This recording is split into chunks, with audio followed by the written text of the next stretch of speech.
Закир менән Венера Нигъматуллиндар 52 ел бергә тату гомер итә. Танышкандан алып бер-беребезне шул тиклем яраттык, хатта хатынымды өйләнер алдыннан укырга ебәреүдән баш тарттым. Ә гаилә кургандан һуң үземде әрмегә алып киттеләр ди гаилә башлыгы.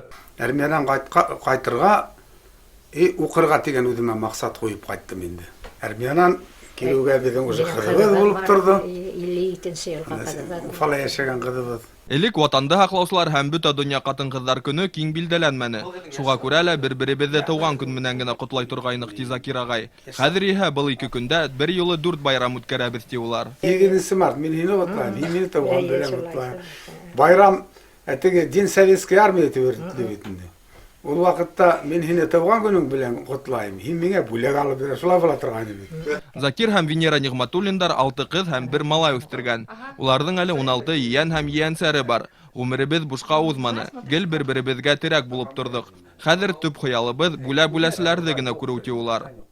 7 март туган көнең белән кайнар котлайын. Ярай. Балая белән тиң артай. Алла бирһә.